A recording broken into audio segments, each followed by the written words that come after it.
Okay, on this episode, we're going to be jumping into the psyche of a human resources expert.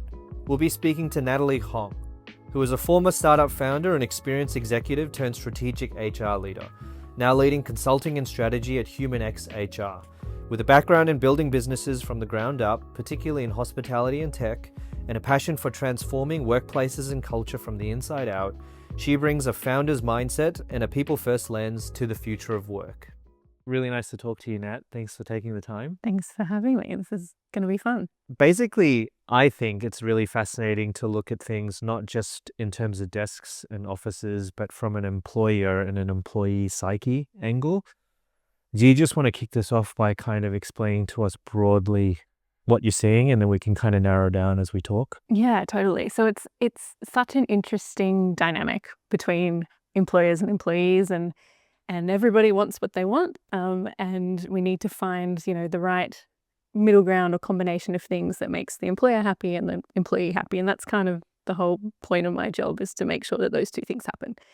HR get a bit of a bad rap because traditionally we've been considered a bit of an administrative function or a recruitment function or a bit of a mix of both. But the reality of HR is that, we are responsible for an organization's biggest, most important, most expensive asset, and that is the people. And so, we need to continue to help to drive and curate a culture and an environment that people want to be a part of. And so, it's really, really key that we can explore lots of different ways to support that. But one of the most important elements of being able to do that is the actual physical space and the environment that people work in. The interesting challenge that we're seeing at the moment, and this has all come out of, I guess, a post-COVID world, is that pre-COVID nobody worked from home, or it was very rare that people worked from home, and now, because that's happened, we've learnt a few things. It's possible to work from home. It's possible to be productive when you work from home, and you don't necessarily need to be in the office to do the work that you are required to do. So employers have put themselves in a position now where they've had to accommodate that, and now they want to know where to go next. And employees have this huge requirement. It's so valuable to them to be able to work from home, or work not even from home, in a hybrid environment. So it's a combination of office, home, and wherever else they feel comfortable to do what they need to do. And so, there's certain people that can't work from home. You can't be a barista and work from home. But a lot of knowledge workers, anyone that would typically work in an office, are now sort of demanding this as part of their conditions of employment. And employers need to figure out how to make that work for them, in a way that allows still connection and collaboration and all these other things that are really important. And then, have those people feel like they're trusted and they're, able to do the work that they've been hired to do. Yeah, because I think that's really interesting, because from a landlord and office perspective, we're seeing a lot of landlords partnering or working with employers to figure out how to get people back into the office, because obviously for the first time there's this dynamic where landlords actually care about the experience of the individual walking into their building, because if they don't right now, it frankly means that company would not take a lease for their building, where the valuation equation, I guess, the formula for them is heavily pinned to. And even over the last 5 years, I've been involved in a lot of deals where we've done things as an owner, where we've designed and built stuff that we think employers want for their employees, whether it's collaborative spaces, event spaces, third spaces, and then frankly, they don't get used.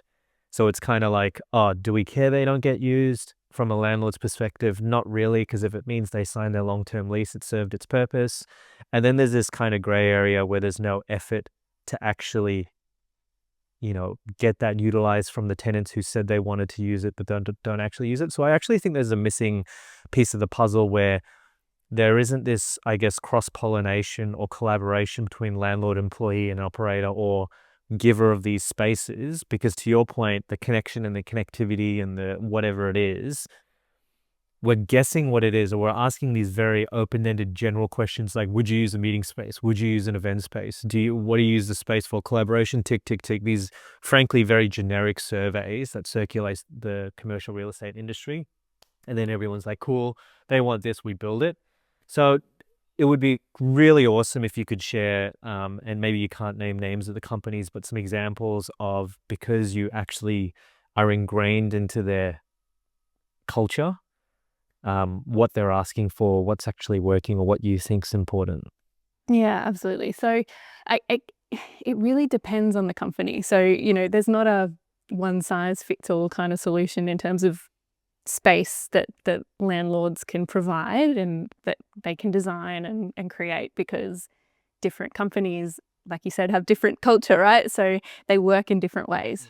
You might have a marketing agency, and then you've got an accounting firm, and they're definitely not going to work the same way. So it's really important that is the context in which you're having conversations with those types of employers and what they want. But I think as a point around that for employers, and I don't think a lot of employers really think about this. They're just, it's very black and white at the moment. It's work from home or work from the office, and that's kind of the be all and the end all. But they really need to collaborate with their HR team or their HR human. They're usually, a bit of a standalone role, to work out a strategy, a flexibility strategy that, is equitable for everyone. It's competitive. So, you're getting great people in your organization, but it's also aligned with their business goals. So that way, then the space makes a lot of sense for them, right? To have people in that space.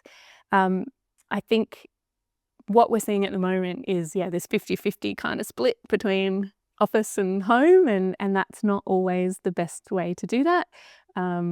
Because a lot of people are kind of missing each other. So people are taking different days and different times, and it's not really allowing for that collaborative space or that connective space. So ARI, which is the Australian HR Institute, did a bit of research when we all started moving into this world of hybrid working, and did a big survey of a broad spectrum of employees across Australia.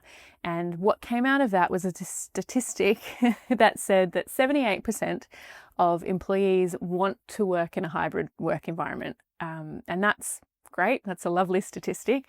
But what they also did as part of that survey was then dig a little bit deeper into that. And what they found was that people recognized that hybrid work environment needed to be, well, they wanted that to be more than just working from home and working from an office. They were very open to the idea of having multiple locations to work from, depending on the type of work they needed to do or the people that they needed to work with. So going to where a space where they could do their best work.